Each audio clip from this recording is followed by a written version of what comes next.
UK Prime Minister Boris Johnson is expected to receive a redacted version of the greatly anticipated report into alleged lockdown breaches at Downing Street within days. The report into the incidents nicknamed Partygate will be released before the official police investigation, and some are tipping it could lead to Johnson's departure. Meanwhile, the PM is turning his attention to the standoff between Russia and Ukraine. Live to Sky News reporter Annelise Nielsen, who's on the ground in London. Annelise, thank you very much for doing this so early. This will be a massive week for Boris Johnson, won't it?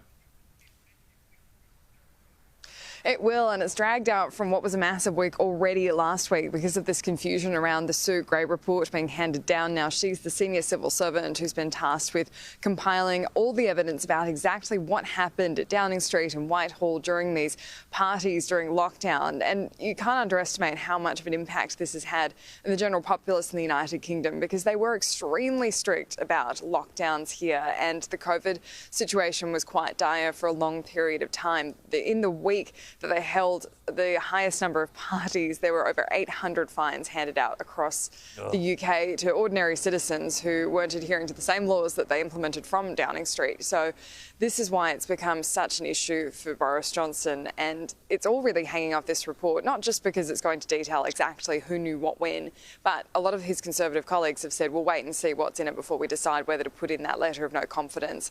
Of course, there's the chance they do that. There's a spill and an empty chair, as we saw with Malcolm Turnbull the first time, but the question about his long-term future is certainly in balance.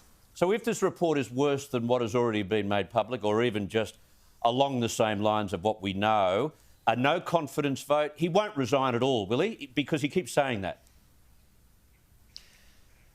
He looks like he's more confident than ever, and that's a big part of the kind of perception that he's trying to put out. They're talking about increasing the national insurance scheme subsidies to try and get the budget back in balance. They're talking about Russia and Ukraine, and he's really trying to push on and do everything that you would do if you weren't facing down a scandal like this, because what else do? You don't want to seem like you're hobbling along and wounded. You want to seem like this isn't going to be a fatal issue, but the voters will eventually decide that. Recent polling shows that right now the Tories would lose about 100 different seats because of the impact of what they're calling Partygate, and there's been constant tabloid coverage of this, especially with the Sue Gray report being delayed. They were all geared up, rolling coverage last week, and then the confusion around it looks worse.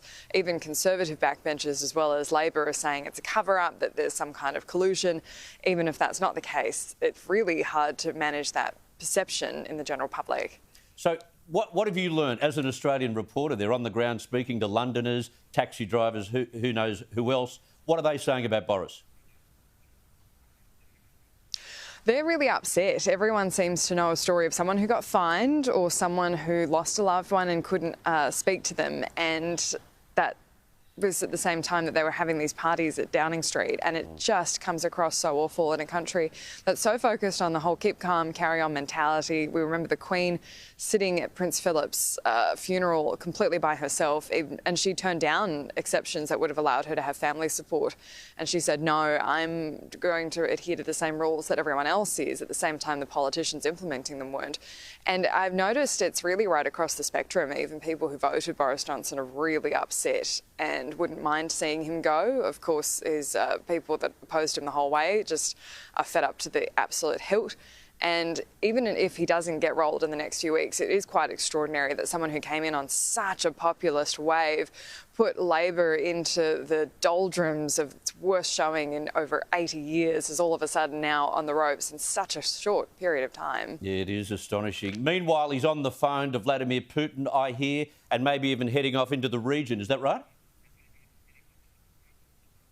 Yeah, you know things are bad when you'd rather head off to the Russian border of Ukraine because it's a safer situation for you than back home. But I think a lot of that is to do with just trying to do that keep calm, carry on thing and try and just push into the next crisis, and so it doesn't take opinion away. But that's also been quite divisive as well, when the Russian complaint is that Ukraine's getting too close to NATO and European allies to start intervening in that. But of course, diplomacy is important in this whole space as well. We've seen many European leaders as well as the United States coming into this space. But it does seem like things are at a bit of I wouldn't say standstill around the Ukraine border, but no one's quite ready to pull the trigger on anything just yet. The United Kingdom's committed to, England, I should say, is committed to deploy more troops around Europe, and that's to make their allies feel more confident. And a lot of that's to do with these sea operations, the practice runs that Russia is doing around, especially Ireland, has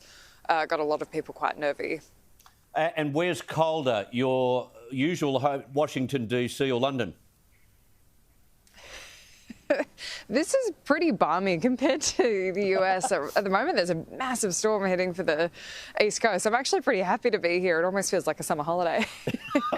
You enjoy your summer holiday. Thank you very much. We'll cross to you a little later in the week. Thank you. Thank you.